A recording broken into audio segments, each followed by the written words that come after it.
Por que Jesus é chamado de leão da tribo de Judá? Talvez você não saiba, mas esta expressão, leão da tribo de Judá, aparece uma vez em toda a Bíblia, porém traz um significado muito profundo. No capítulo 5 do livro do Apocalipse, lemos sobre o livro selado com 7 selos. E o texto bíblico diz que ninguém no céu, na terra e nem debaixo da terra podia abrir o livro ou mesmo olhar para ele. Então o apóstolo João, que recebeu da parte de Deus as revelações registradas no livro do Apocalipse, ficou desesperado. Ele chorava muito porque havia percebido que ninguém era digno de abrir o livro e desatar os seus selos. Foi então que um dos anciãos disse a João: "Não chores. Eis aqui o leão da tribo de Judá, a raiz de Davi, que venceu para abrir o livro e desatar os seus 7 selos." Porém, para entendermos o significado do leão da tribo de Judá, precisamos recuar do último livro da Bíblia, o livro do Apocalipse, ao primeiro livro, o livro de Gênesis. Isto porque essa designação de Jesus Cristo como o leão da tribo de Judá é uma clara referência ao capítulo 49 do livro de Gênesis. Na verdade, as palavras daquele ancião que confortou o espírito do apóstolo João em sua visão celestial ecoaram as palavras do patriarca Jacó. Mas o que é que tem a ver as palavras de Jacó com as palavras ditas pelo ancião do Apocalipse quase 2000 anos depois, identificando Jesus Cristo como o leão da tribo de Judá, o único capaz de abrir o livro selado com 7 selos? E é exatamente isto que você vai entender a partir de agora neste vídeo. Antes de sua morte, Jacó abençoou seus 12 filhos, que dariam origem às 12 tribos de Israel.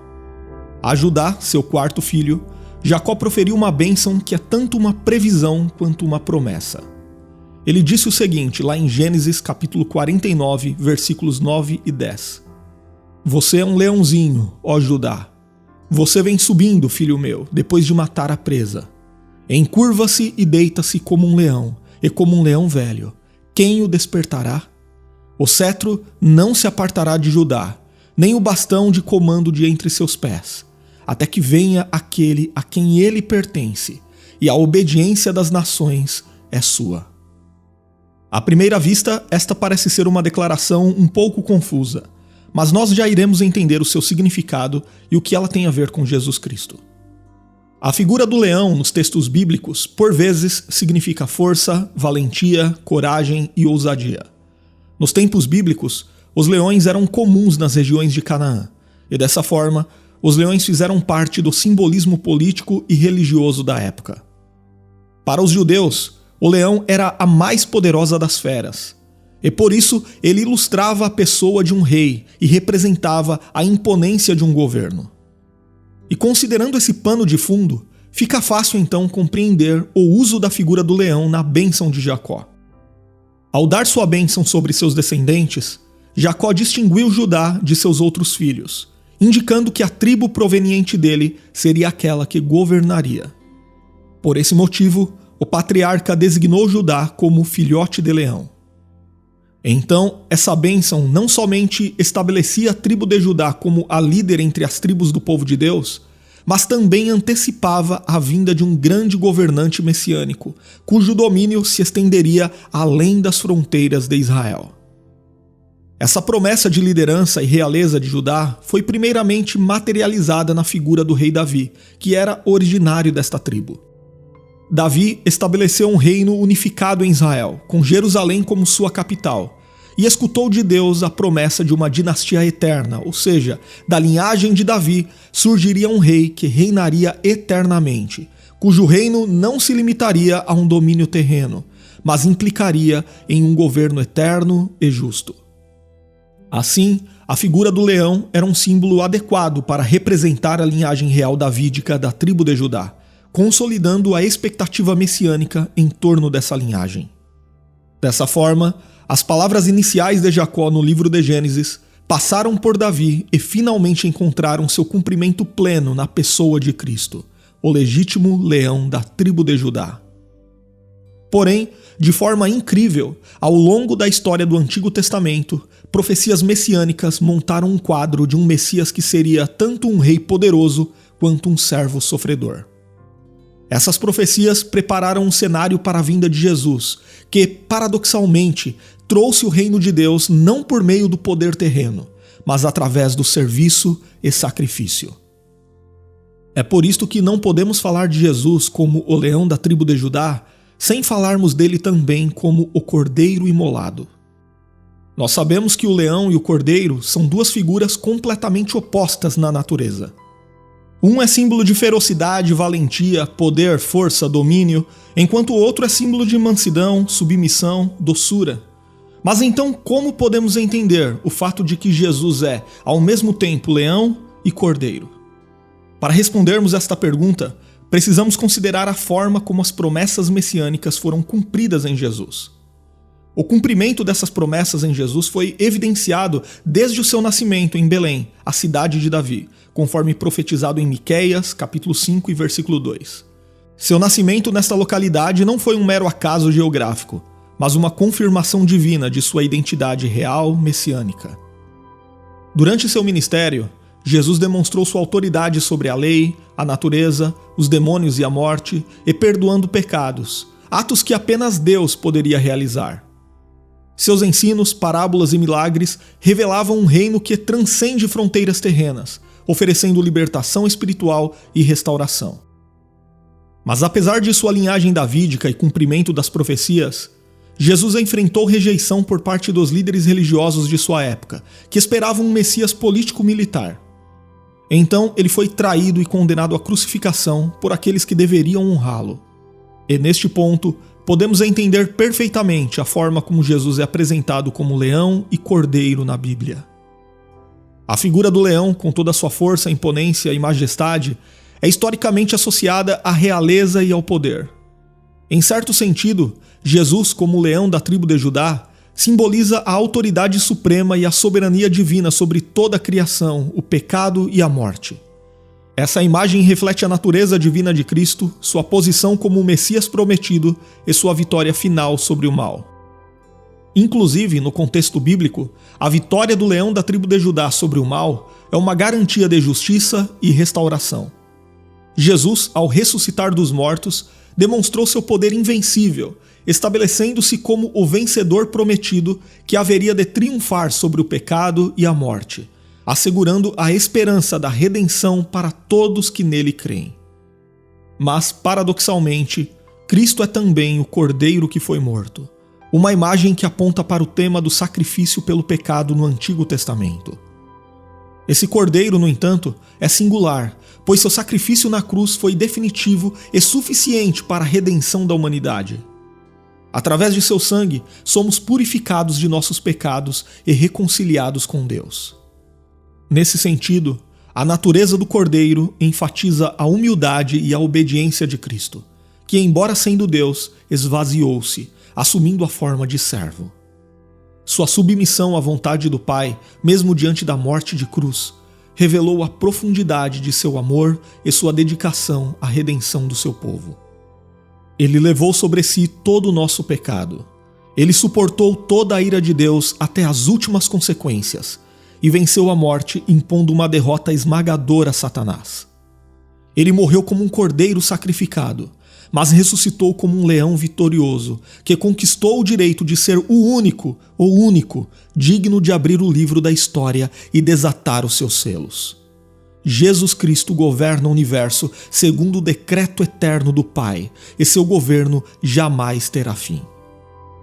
E ainda considerando a forma como Cristo é apresentado na Bíblia como o leão da tribo de Judá, enfatizando também sua realeza, podemos entender melhor algumas características de sua pessoa e obra. Por exemplo, a autoridade e o poder de Jesus Cristo, simbolizados na figura do leão, são aspectos centrais de sua identidade e missão. Essa autoridade não se limitou apenas ao seu ministério terreno, mas se estendeu através de sua ressurreição, ascensão e ao seu reino eterno. Cristo é apresentado nas Escrituras como o agente da criação e aquele em quem todas as coisas subsistem. Assim, seu poder se manifesta não apenas no âmbito espiritual, mas em todo o universo. A natureza obedece à sua voz, como visto quando ele acalmou a tempestade. As leis que regem a matéria se curvam a ele, como quando ele multiplicou pequenas porções de alimento para alimentar multidões. Jesus demonstrou também autoridade sobre os demônios, expulsando-os com sua palavra. E esta autoridade evidenciou o reino de Deus, invadindo o domínio das trevas, anunciando a derrota final do mal. Consequentemente, a cruz foi o ponto culminante do poder e da autoridade de Cristo. Foi ali que Jesus triunfou sobre o pecado e a morte, oferecendo a si mesmo como o sacrifício perfeito pela humanidade. Sua ressurreição é a afirmação definitiva de sua vitória, garantindo também a esperança da ressurreição para todos os que estão nele. Agora, como nosso intercessor junto ao Pai e Rei eterno, Cristo exerce autoridade mediadora em favor dos crentes, garantindo a eficácia de sua redenção e a certeza de sua salvação. Quando falamos sobre a realeza de Cristo, também é importante entender que o reino de Deus, inaugurado por Cristo, é ao mesmo tempo uma realidade presente e uma esperança futura. Atualmente, Cristo reina nos corações dos crentes, moldando suas vidas segundo a sua vontade. E no futuro, seu reino será plenamente manifestado, trazendo restauração total à criação. Mas qual o impacto em nossas vidas de toda essa verdade a respeito da realeza e autoridade de Cristo como o cumprimento pleno das expectativas e profecias messiânicas anunciadas desde o início dos tempos? Sem dúvida, a compreensão de Cristo como o leão da tribo de Judá não se limita a uma mera concepção teológica. Ela possui implicações profundas e práticas para nossas vidas.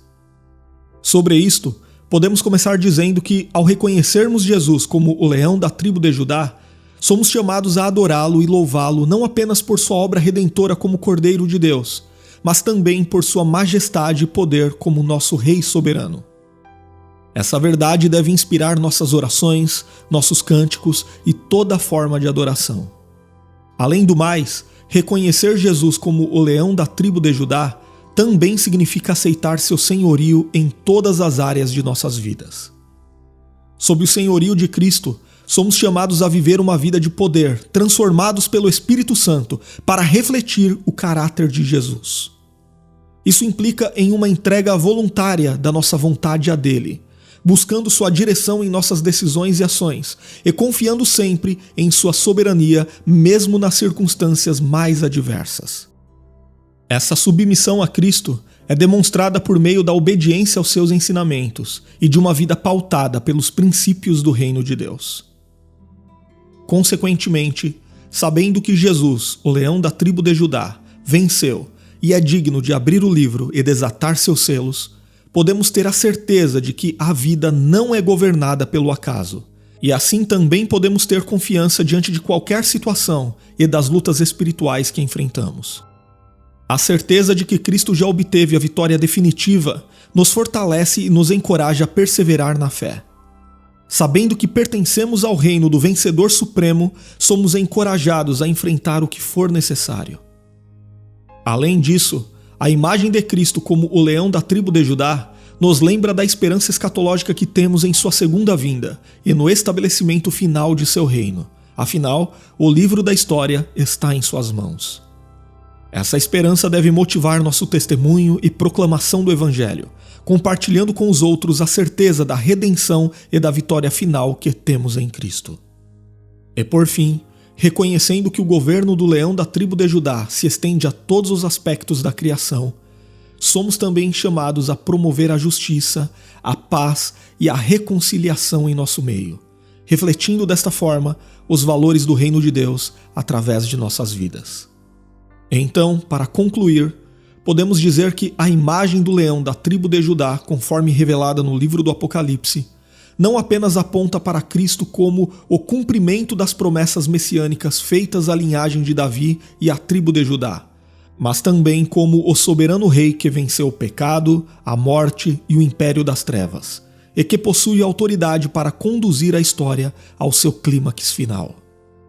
Agora conte aqui nos comentários se você já conhecia o significado de Jesus ser chamado de leão da tribo de Judá na Bíblia, e compartilhe este vídeo com mais alguém para que esta mensagem possa edificar outras vidas.